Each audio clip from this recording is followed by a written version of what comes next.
Madam Speaker, ladies and gentlemen, the fatal flaw with the other team's case is that there are so many moving parts and so many uncertainties that we're not entirely sure if anything's really gonna get done. We told you very clearly that at best, it's gonna be a net zero, it's not gonna do anything, but at worst, it's similar to taking 2 steps back and 1 step forward for the simple reason that these corporations are not NGOs. These corporations are driven by profit and they have a duty by the government to their shareholders. And we can be as altruistic as what we want to pray and hope that all things will go well, but the reality with what we've seen with CSR and ESG and all those things are that it's merely a band-aid solution. It's just sexy marketing stuff, but in reality, they continue to be able to make their margins fatter and thicker and make their bottom line bigger, especially with the advent of the pandemic and the advent of inflation. There are a few reasons why their side cannot take this debate. The first is in terms of the characterization and frame battle of how do corporations work, what affect them the most, is it gonna be this carrot or the stick approach?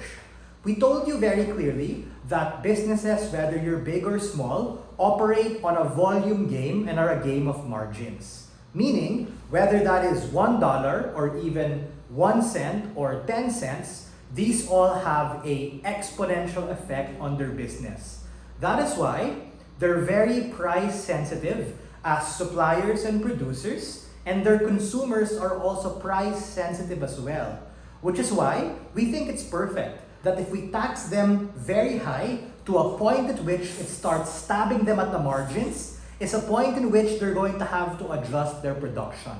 That is as opposed to using these other incentive structures and green technology as an environmental social battering ram and forcing it down their throats, because even if they do comply, newsflash is they're gonna have to make it back. It might be an investment to us in debate land, but to them, it's really a cost. That's what we saw with CSR and ESG, which is why despite doing all those things, they had to build industrial complexes, new factories and scales to justify their workers taking 1 day off to go to the province to be able to plant trees with the property they bought. We think that these corporations ultimately have the interest of their shareholders, and we think that we rather have this negative reinforcement to really deal with the problem from the get-go. We think that the problem with their side on corporate carbon offsets really just assume 3 things. It assumes they have the motivation to do it, it assumes they have the means to scale it, and it assumes they have the capacity to sustain it. We think those are so many things you have to take off as opposed to taxing them and sanctioning them from the get-go, which ultimately is going to hurt their business, which we think is good. Secondly, what are the direct consequences of direct reduction, and why is that essentially better? This negative reinforcement is better because it directly tackles the root cause of production, and at the worst case, which is what we bid, was that these corporations go under despite them being really important businesses, is capitalism and the invisible hand. For every Monsanto that couldn't do it, at least we removed this malevolent actor who harmed the environment and human life.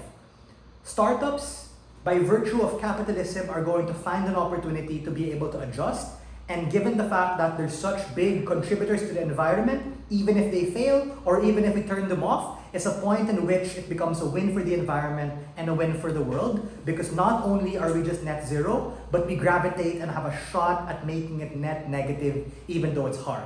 For all these reasons, it's easier to do it on our side as opposed to all the gymnastics you have on theirs. Thanks.